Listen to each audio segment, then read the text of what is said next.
Neshoba County jury convicted him of 3 counts of manslaughter. His remains were left outside a black church and cemetery. Life without the possibility of parole. Count 3, felony murder. But I do accept responsibility for what I've done. I know I was in the wrong. But I want you all to know that that is not me. That is not me. That's not him. I would never walk up to you and say those words to you. And I'm so sorry that that happened to you. I forgive you. I forgive all of you. I'm not a mean spirit person. I do. I forgive you. And to your family, I'm sorry. It had to come to this far. But please don't think that I have any hate or anger in my heart. In July 2015, Kayla Ray Norton, a 25-year-old woman, and her boyfriend, Jose Torres, 26, were part of a group called Respect the Flag. This group was known for its racist beliefs and drove around Georgia with Confederate flags on their trucks. They shouted racial slogans at African Americans in Paulding and Douglas counties, causing fear and anger in the community.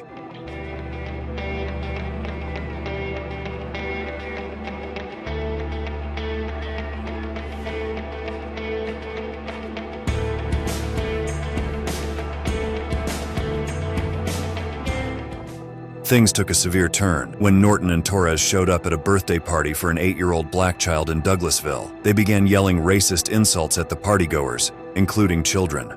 They were part of this group of Confederate flag supporters in pickup trucks who spent 2 days across 2 counties in the Atlanta suburbs threatening black families and calling them racial slurs. They pulling rifles out on 5 trucks of white guys with rebel flags.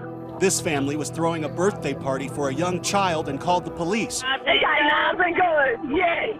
All of this happened after South Carolina removed its Confederate battle flag from the State House. Torres even pointed a shotgun at the crowd, making the situation extremely dangerous. This incident happened just a month after a racist attack at a church in Charleston, South Carolina, where a gunman killed 9 people. In 2017, the case went to court. Superior Court Judge William Bo McLean was in charge of the trial. The prosecutor presented strong evidence against Norton and Torres, highlighting the fear they caused.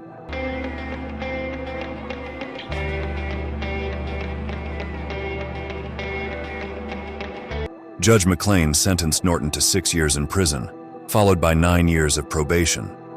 Torres received a longer sentence of 13 years in prison and 7 years of probation. Both were banned from returning to Douglas County, where they had caused much harm. During the sentencing, Norton apologized to the victims, saying, "I'm so sorry that happened to you. I know I was wrong, but I want you all to know that that is not me." The victims showed kindness by forgiving her, with one person saying, "I forgive you." Brewer was executed in 2011. Barry is serving life, and without a last-minute stay, Bill King will be executed less than an hour from now. He's never expressed regret for Bird's death. Sean Barry Lawrence and John King made headlines for all the wrong reasons back in 1998 in Jasper, Texas. One of the worst hate crimes this nation has ever seen. Bird was kidnapped and then tied behind a pickup truck and dragged for nearly 3 miles in the East Texas city of Jasper, all because he was black. The legacy of a gruesome hate crime still haunts this small Texas town. Our lives changed forever on June 7th, the day of Bird's murder. There are not words to describe just how bad this was. Lawrence and King, along with their partner Sean Barry, committed one of the most horrific hate crimes. They picked up James Byrd Jr., a 49-year-old black man, offering him a ride. But instead of taking him home, they drove him to a secluded area. What happened next was pure brutality. Then chained him alive to a pickup truck and dragged his body for 3 miles until he was decapitated. The trio beat Byrd severely, then chained him to the back of their pickup truck. They dragged him for 3 miles along an asphalt road. Byrd was alive for much of this ordeal before his body was torn apart. They finally dumped what was left of him in front of a black cemetery opposite a chapel. A black boy found the body on his way to church, and he called the sheriff's department because it was outside of the city limits. When the cops caught up with them, they found a trail of evidence. Lawrence and King weren't shy about their white supremacist beliefs. They sported racist tattoos and were known members of a white supremacist prison gang. Judge Joe Bob Golden presided over the case, while District Attorney Guy James Gray led the prosecution. They didn't hold back. King was tried first. The jury took less than 2 hours to find him guilty of capital murder. Judge Golden sentenced him to death. King became the first white man in modern Texas history to be sentenced to death for killing a black person. Yes, thank you so much, Dejanique. The death clock is ticking. We're in the final hours before John William King will be put to death. That's scheduled for 6 o'clock today.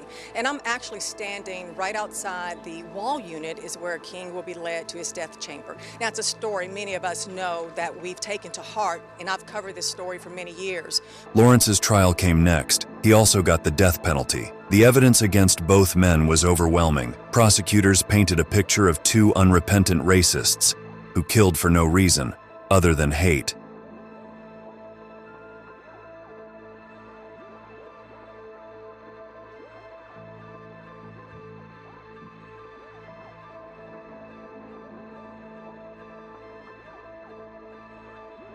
Texas passed the James Byrd Jr. Hate Crimes Act, and later President Obama signed the Matthew Shepard and James Byrd Jr. Hate Crimes Prevention Act into federal law.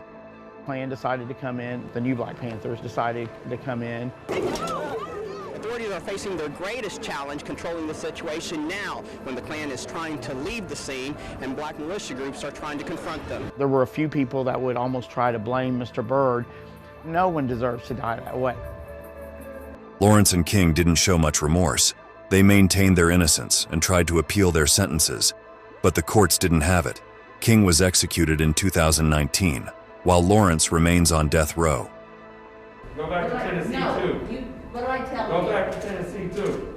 We don't want you here. All your race-baiting bullshit. You ain't gonna be mayor either, bitch.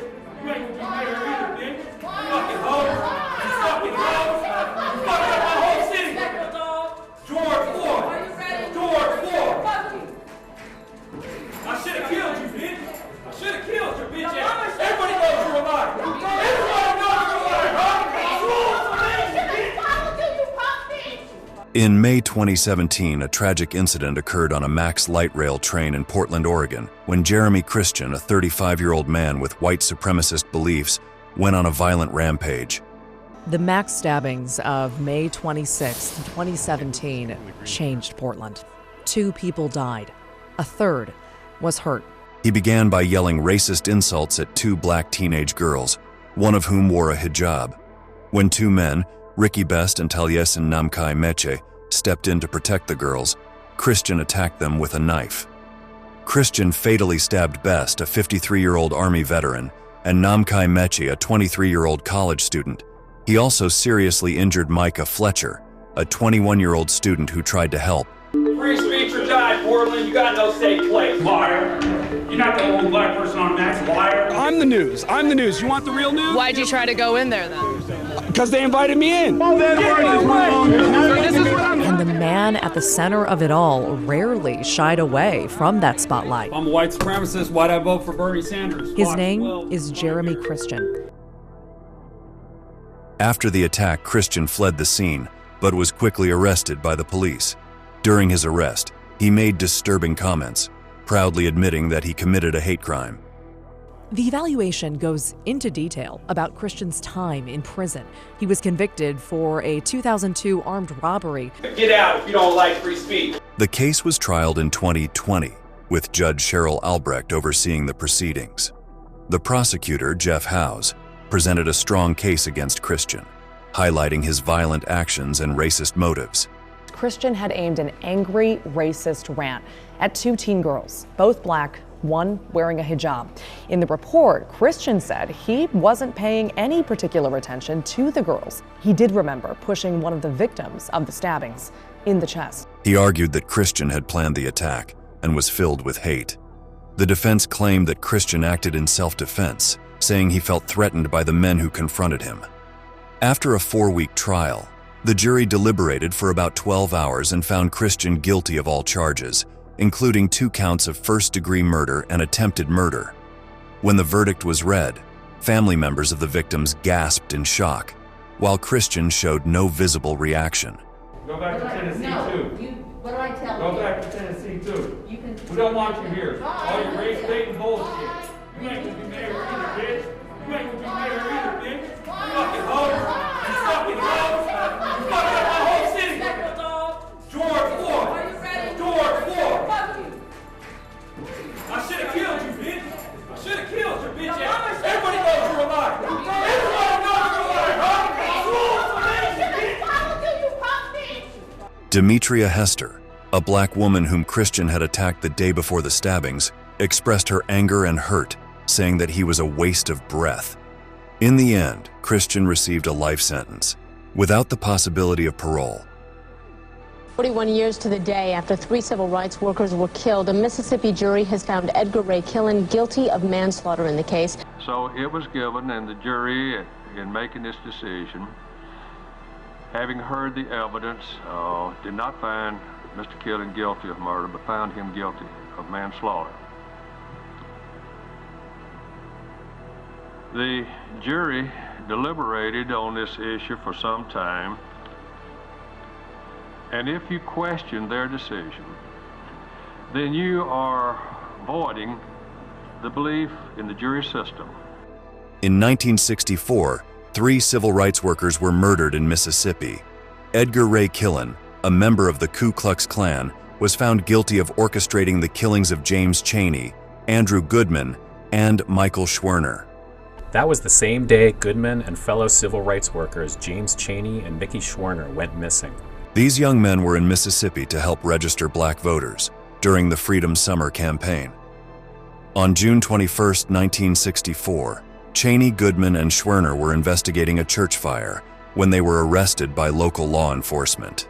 After their release, they were ambushed by Killen and other Klan members. The men were brutally murdered, and their bodies were buried in a dam. For weeks, the FBI searched for them, and their disappearance drew national attention. Philadelphia, Mississippi, 1964. A sleepy southern town steeped in tradition finds itself targeted for invasion. Across the South, a legacy of racial hatred is about to be challenged, but not without a fight. Before it would end, 3 civil rights workers would vanish, drawing the eyes of the world to the quiet community with a burning secret. For much of the white population, it was to be a summer of heated intolerance. Violence rumbled throughout the South, but a touchdown in Philadelphia, Mississippi. I'm Jim Kallstrom, former director of the FBI's New York office. The disappearance of 3 civil rights workers drew the attention of the nation to the small southern town.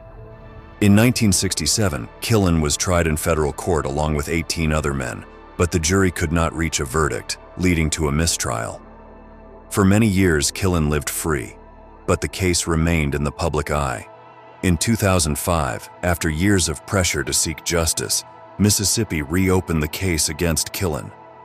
The trial began on June 13, 2005, with Judge Marcus Gordon presiding over the proceedings. The prosecutor, Mark Duncan, presented evidence showing Killen's role in planning the murders.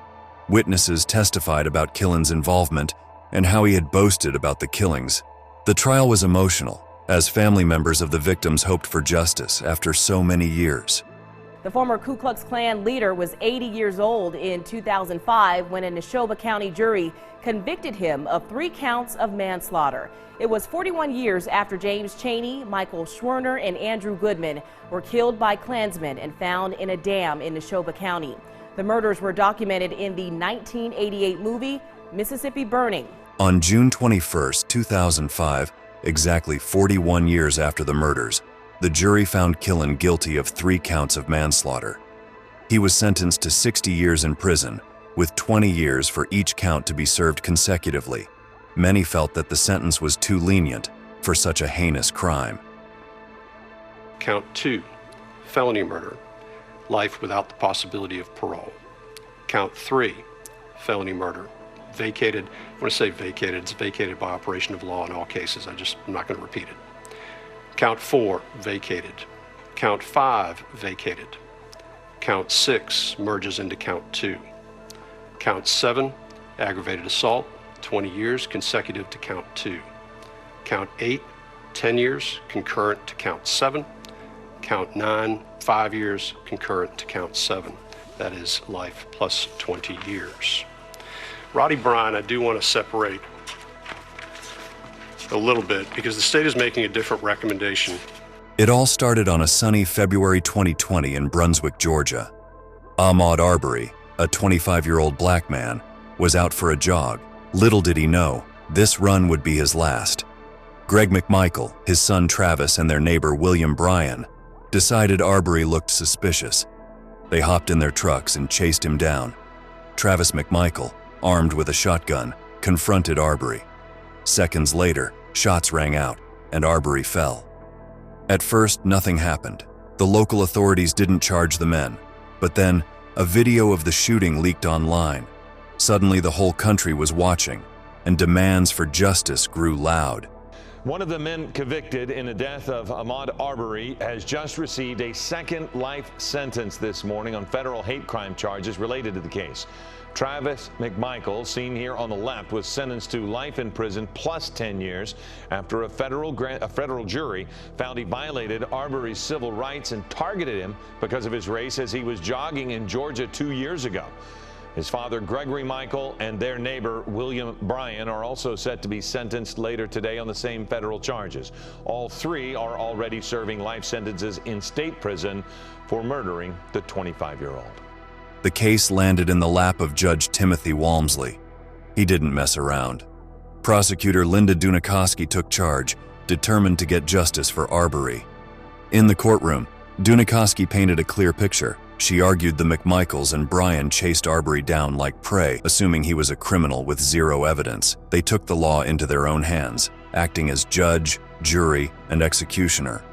The defense tried to claim self-defense, but the jury wasn't buying it. After a tense trial, they found all three men guilty of murder. That said, with regard to the sentence in this case, as to Travis McMichael, Mr. McMichael, the court sentences you as follows. Count 1, malice murder, life without the possibility of parole. Count 2, felony murder, is vacated by operation of law. Count 3, felony murder, vacated by operation of law. Count 4, felony murder, vacated by operation of law. Count 5, felony murder, vacated by operation of law. Count 6, aggravated assault, merges into count 1. Count 7, aggravated assault. The court sentences the defendant to 20 years consecutive to count 1. Count 8, false imprisonment, merges into count 1. Count 9, attempted false imprisonment, 5 years concurrent to count 7. That is life plus 20. When the sentencing day came, Judge Walmsley didn't hold back. He hit the McMichaels with life in prison, without parole. Bryan got life, with a chance of parole after 30 years. Arbery's family finally got a chance to speak. His mother, Wanda Cooper Jones, told the court her son's death devastated their family. She said the men deserved the maximum punishment for their hateful actions.